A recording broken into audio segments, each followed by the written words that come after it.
Hello बच्चों, न्यूआरडी competition classes में आप सभी का स्वागत है। खाकी बैच के तहत आज हम हिंदी का प्रैक्टिस सेट नंबर 39 सॉल्व करेंगे। प्रैक्टिस नंबर 39 सॉल्व करेंगे और जिस किसी ने बाकी के वीडियो नहीं देखे हैं तो उसका लिंक हमने डिस्क्रिप्शन बॉक्स में दे दिया, वहां से जाकर देख लो। पहला क्वेश्चन स्टार्ट करते हैं। हमारा पहला क्वेश्चन है हिंदी प्रदीप। हिंदी प्रदीप के संपादक कौन है? हिंदी प्रदीप के संपादक कौन है? ऑप्शन ए है बालकृष्ण भट्ट, बी ऑप्शन है प्रताप नारायण मिश्र, सी ऑप्शन है सूर्यकांत त्रिपाठी निराला या फिर निराला, डी ऑप्शन है पंत या फिर सुमित्रानंदन पंत। सुमित्रानंदन पंत को ही पंत कहते हैं। बच्चों, हिंदी प्रदीप के संपादक कौन है? तो बालकृष्ण भट्ट है। कौन है? बालकृष्ण भट्ट है। ऑप्शन ए सही हो जाएगा। प्रताप नारायण मिश्र ये किसके संपादक हैं? किस पत्रिका के संपादक हैं? प्रताप नारायण मिश्र जो है किस पत्रिका के संपादक हैं? तो ब्राह्मण पत्रिका के संपादक हैं। ब्राह्मण पत्रिका। बच्चों, अगर आपसे पूछा जाए कि ब्राह्मण पत्रिका के संपादक कौन है तो प्रताप नारायण निराला या सूर्यकांत त्रिपाठी निराला की रचना जूही की कली। क्या है? जूही की कली। जूही की कली। बच्चों, अगर आपसे पूछा जाए कि जूही की कली रचना किसकी है तो निराला जी की। किसकी है? निराला की है। सुमित्रानंदन पंत की रचना कौन सी हो जाएगी? चारुचंद्र लेख। चारुचंद्र लेख। चारुचंद्र लेख। बच्चों, अगर आपसे पूछा जाए चारुचंद्र लेख रचना किसकी है? चारुचंद्र लेख रचना किसकी है तो सुमित्रानंदन पंत की है। किसकी है? सुमित्रानंदन पंत की है। एक बार फिर से देख लेते हैं। हिंदी प्रदीप के संपादक कौन है? तो बालकृष्ण भट्ट है। ऑप्शन ए सही हो जाएगा। और अगर आपसे पूछा जाए ब्राह्मण पत्रिका के संपादक कौन है तो प्रताप नारायण मिश्र है। अगर आपसे बात करी जाए कि जूही की कली किसकी रचना है तो सूर्यकांत त्रिपाठी निराला की है।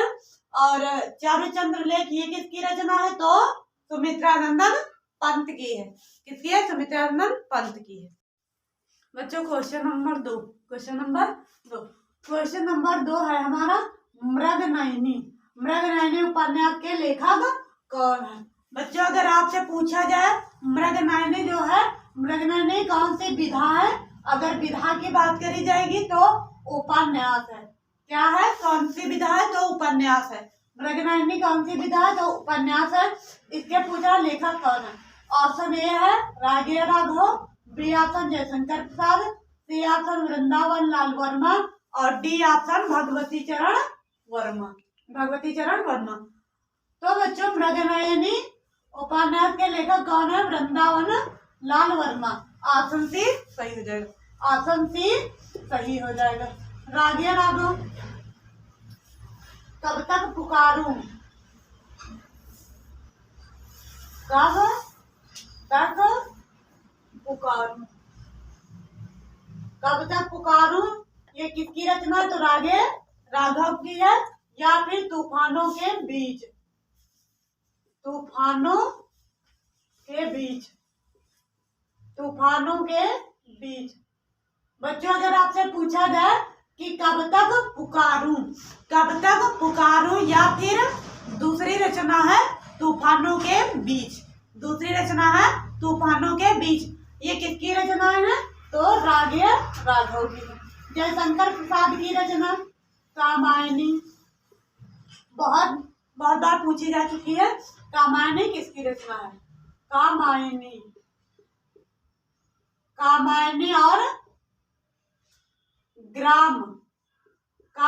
और ग्राम ये किसकी रचना है? जयशंकर प्रसाद की।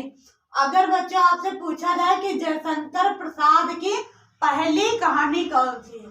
जयशंकर प्रसाद की पहली कहानी कौन सी है तो ये ग्राम है। जयशंकर प्रसाद की पहली कहानी कौन सी है? तो ग्राम है। और भगवती चरण वर्मा इनकी रचना हो जाएगी भूले बिसरे चित्र। भूले बिसरे चित्र। बच्चों अगर आपसे पूछा जाए कि भूले बिसरे चित्र किसकी रचना है तो भगवती चरण वर्मा की। एक बार फिर से देख ही लेते हैं। मृगनयनी में कौन सी विधा है? तो उपन्यास है। मृगनयनी के लेखक कौन है? तो वृंदावन लाल वर्मा है। रागे राघव की रचना कब तक पुकारूं रागे राघव की है। और तूफानों के बीच ये भी किसकी रचना है? तो रागे राघव की है। जयशंकर प्रसाद की पहली कहानी कौन सी है? तो ग्राम है। जयशंकर प्रसाद की पहली कहानी कौन सी है? तो ग्राम है। और दूसरी इनकी रचना कामायनी हो जाएगी। भगवती चरण वर्मा की भूले बिसरे चित्र। बच्चों क्वेश्चन नंबर 3 है ढूंढाड़ी। ढूंढाड़ी बोली कहाँ की है? ढूंढाड़ी बोली कहाँ की है? बच्चों पहले हम राजस्थान के देख लेते हैं। पूर्वी, पश्चिम, दक्षिणी, उत्तरी डायरेक्शन बना ले। ये हो जाएगा आपका उत्तर, ये हो जाएगा दक्षिण, ये हो जाएगा पूर्व और ये हो जाएगा पश्चिम। तो बच्चों यहाँ जो बोली जाती है वो ढूंढाड़ी बोली जाती है। कौन सी बोली जाती है? ढूंढाड़ी बोली जाती है। ढूंढाड़ी और हाड़ौती। ढूंढाड़ी और हाड़ौती यहाँ बोली जाती है। और पश्चिमी कहाँ बोली जाती है? पश्चिम में कौन सी बोली जाती है? तो मारवाड़ी। पश्चिमी राजस्थान में कौन सी बोली जाती है? मारवाड़ी। ऊपर कौन बोली जाती है? कौन सी भाषा? उत्तर में तो मेवाती बोली जाती है। कौन सी बोली जाती है? मेवाती बोली जाती है। यहाँ कौन सी बोली जाती है? दक्षिणी राजस्थान में मालवी। बच्चों एक बार हम देखते हैं। अगर आपसे पूछा जाए पूर्वी राजस्थान में कौन सी बोली बोली जाती तो नंबर 1 पे हो जाएगी ढूंढाड़ी, नंबर 2 पे हो जाएगी हाड़ौती। नंबर 1 ढूंढाड़ी है, नंबर 2 हाड़ौती है। ये कहाँ बोली जाती है? तो पूर्वी राजस्थान में बोली जाती है। बच्चों अगर आपसे बात कर दी जाए कि पश्चिमी राजस्थान में कौन सी बोली बोली जाती है? पश्चिमी राजस्थान में कौन सी बोली बोली जाती तो मारवाड़ी बोली जाती। कौन सी बोली बोली जाती है? मारवाड़ी बोली जाती है। अगर आपसे बात कर दी जाए कि उत्तरी राजस्थान में कौन सी बोली बोली जाती है तो मेवती बोली जाती है। कौन सी बोली बोली जाती है? मेवती बोली जाती है। अगर आपसे बच्चों बात कर दिया जाए कि दक्षिणी राजस्थान में कौन सी बोली बोली जाती है तो मालवी बोली जाती है। तो ढूंढाड़ी बोली कहाँ की है? तो यह कहाँ की हो जाएगी? पूर्वी राजस्थान की हो जाएगी। ऑप्शन बी सही हो जाएगा। पश्चिमी में कौन सी बोली बोली जाती है तो मारवाड़ी। कौन सी बोली बोली जाती है? पश्चिमी राजस्थान में मारवाड़ी बोली जाती है। उत्तरी राजस्थान में कौन सी बोली बोली जाती है तो मेवती बोली जाती है। कौन सी बोली जाती है? मेवती। अगर आपसे बात कर दी है दक्षिणी राजस्थान में कौन सी बोली बोली जाती है तो मालवी बोली जाती है। कौन सी बोली बोली जाती है? मालवी बोली जाती है। ढूंढाड़ी कहाँ की बोली है? तो पूर्वी राजस्थान की। पूर्वी राजस्थान में बच्चों 2 बोली बोली जाती है, एक तो ढूंढाड़ी बोली जाती है, दूसरी हाड़ौती बोली जाती है।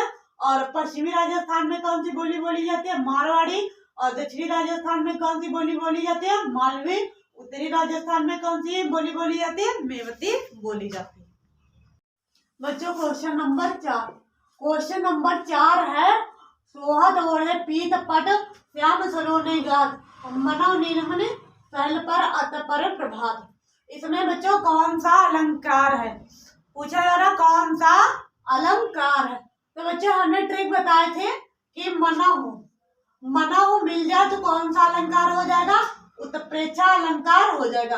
कौन सा अलंकार हो जाएगा? उत्प्रेक्षा अलंकार हो जाएगा। ऑप्शन ए सही हो जाएगा।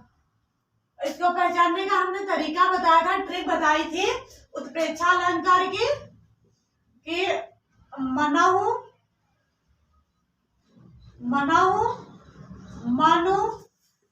मानो मनहु मन, मनहु मन मानो, जनहु जनहु जन जानो।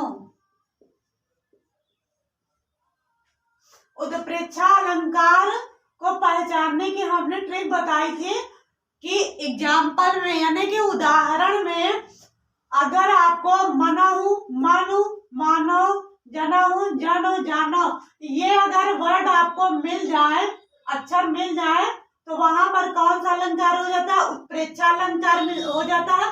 जैसे कि यहाँ देखो क्या मिल गया, मनहु मिल गया, तो कौन सा अलंकार हो जाएगा? उत्प्रेक्षा अलंकार हो जाएगा। उपमा अलंकार की बात कर ली जाए, उपमा अलंकार को भी पहचानने का तरीका बताया था। उपमा अलंकार को पहचानने का तरीका क्या था? अगर आपको उदाहरण में सा सी सम, सा सी सम समान, समान, सा सी सम समान, अगर ये शब्द आपको मिल जाते हैं तो वहां पर कौन सा अलंकार हो जाता है? तो उपमा अलंकार हो जाता है। बच्चों, अनुप्रास अलंकार की परिभाषा क्या होती है कि जब कोई एक ही वर्ण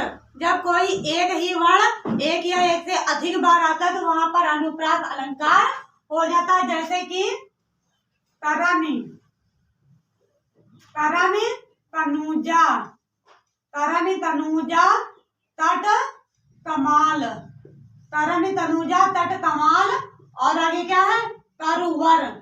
देखिए बच्चे, यहाँ पर आपको ता ता ता ता ये सब ता मिल रहा है, तो देखिए एक ही वर्ण है, एक ही वर्ण एक से अधिक बार आपको मिला, तो वहां पर कौन सा अलंकार हो जाएगा?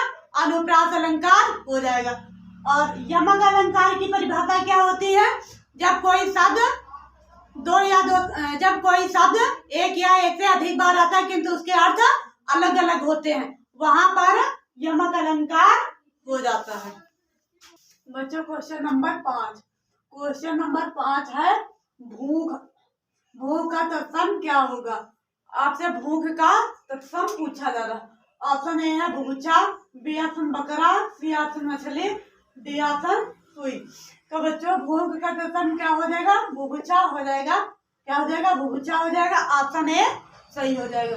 बकरा का तत्सम क्या होता है? वर्कर होता है, वर्कर।